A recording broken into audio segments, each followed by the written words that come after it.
Hi there, we're out in the garden, and you can see behind me the garden railway. It's still largely here, but in the process of dismantling.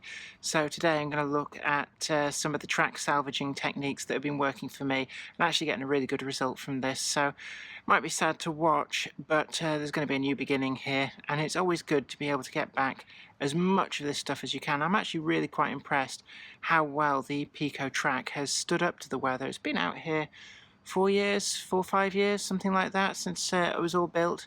So it's been in all weathers and some really quite severe winters, severe summers as well. That heat has been really quite incredible, but it's very UV resistant, and it's actually survived really well. I'm very impressed, to the point where I will be using Pico in the garden again.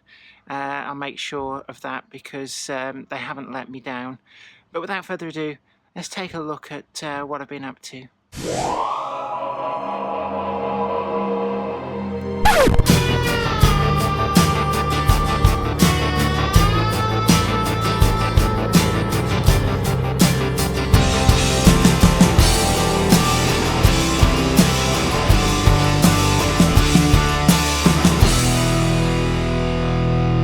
I can see a start's been made on dismantling the track, and here are the tools that I found most useful in this pursuit.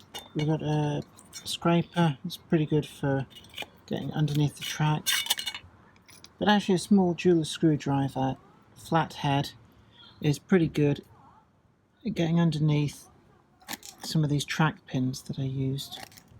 That one's a bit rusty. I think some of these are going to need two hands potentially to get in there. Right, you can see that. There, got it. As soon as it's lifted up a little bit, you can use a pair of these to get underneath and just carefully pull that out. Then the track is free to move, and we just work along looking for everywhere where I use a track pin, trying to get underneath. This is important to get them all, otherwise it will destroy the track base when you try and lift it all. Just get in there. It's best done with two hands. It's very difficult to do this through a viewfinder, but you've got to be fairly tough on these to get them out. If all else fails, the only other thing you can do is snip the sleeper either side of the track pin, and that just stops the track from getting all peeled off the rail, and just makes it a little bit more usable. We keep working along. Usually, actually, after all this time, the track pins are starting to go rusty, so we just keep working at those.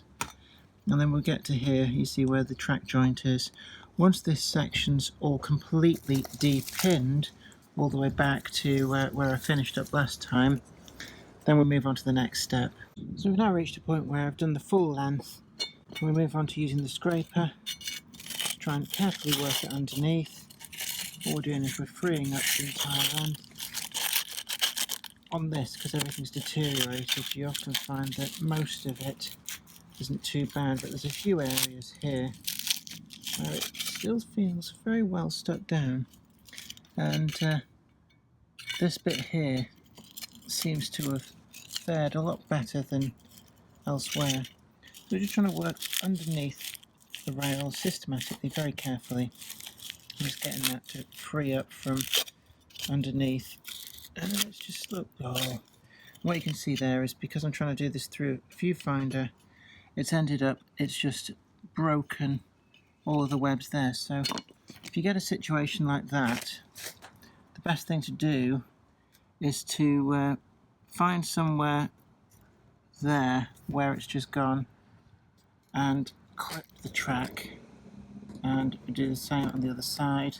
When we reuse the track, these ends can be tidied up, but unfortunately the track got damaged, so we're just going to have to see if we can get it up. The plastic base is still attached, so we're going to have to get right in there and unclip that. So we've done that, and the whole piece of track now come free. You can see it's got all of the where I ballasted it, and again we can use this small screwdriver. You can just push all this out, and this is potentially quite time consuming, a bit messy, so you want to do this outside, but just work along and just slowly work through all the track, and eventually you'll have a piece of track that you can reuse. It might not be up to top-notch condition. You can see there one of the sleepers is broken, but it's not actually lifted the rail from the track bed. Bits here like this where it's all come free, what we can do here, it's only a short piece, but we can trim these off and you've still got a little bit of a short piece that you can use. But here for some reason it's very well stuck down. Now that's part of the problem. There's no sense of depth when you're doing this through a camera viewfinder, so it's very easy to get this and accidentally catch it in the wrong place and shove it underneath, as I just did. Where you get to these rail joints, here they were never were soldered together because I got the jumpers. This was an expansion joint, so it should just slide straight back out. But if you get to somewhere where they're soldered together, you just use the clippers here and just try and cut the fish plate and the solder. The solder's quite soft, so it's quite easy to do, and then you can just separate them apart, and then with a soldering iron later on you can heat up and then remove any remnants of solder and fish plate, and again the track's ready to be reused. And you can see now just 5 minutes work, and we've managed to dislodge all of that stuff. Does make a bit of a mess, like I said, do it outside. And then the track itself should still be fairly flexible. It might need a little bit of coaxing, but you can still bend it into shape and reuse it. It's probably best used into things like hidden sidings. It might not look quite as pretty, but the base itself is still fairly tough, even though it's been exposed to several years of UV light. A lot of this tar that's stuck to it from the tar paper does peel off with a bit of work if needs be. But I'm going to add this to the stack of salvaged track, and I'm going to move on and I'm going to do the next piece. So here we've got another yard of track from each of the two lines that's been cleared. So what's left of the track bed here, once we've got the rest of the track off, clear over the bridge, then the bridge will get removed and this section here will get pulled up and will just be dumped over there until such time as it can be disposed of. The actual plywood is rotten as anything.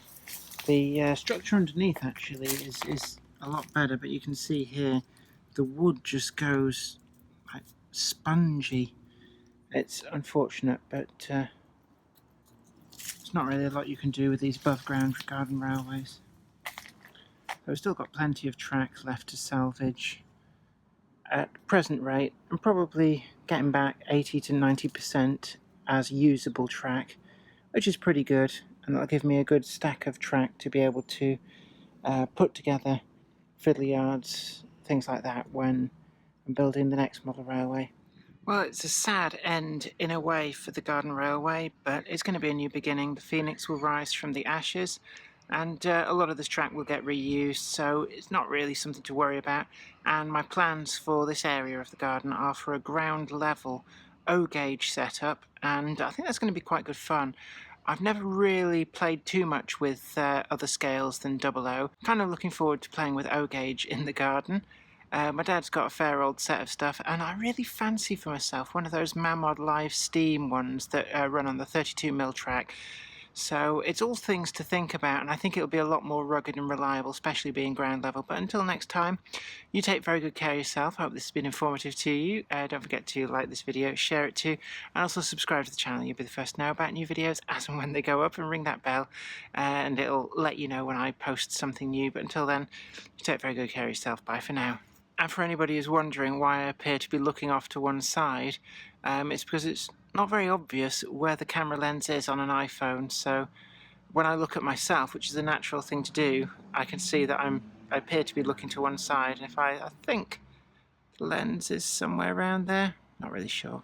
Today's video has been brought to you in part thanks to the generous donation of my fans on Patreon, and a special huge thanks goes out to Anthony Kidson, Mark Anthony, Michael Churchwood, Mark McShane, and Bob Threeton. If you'd like to help support the show, head on over to patreon.com/Jennifer Kirk. Thank you. Today's video has been brought to you by my books, Bringing Home the Stars, Twinkle Little Star, and also you can get the complete comic collections of All Over the House, Books 1, Books 2, and also the wacky zany Life of Knob T. Mouse. Thanks, and catch you later.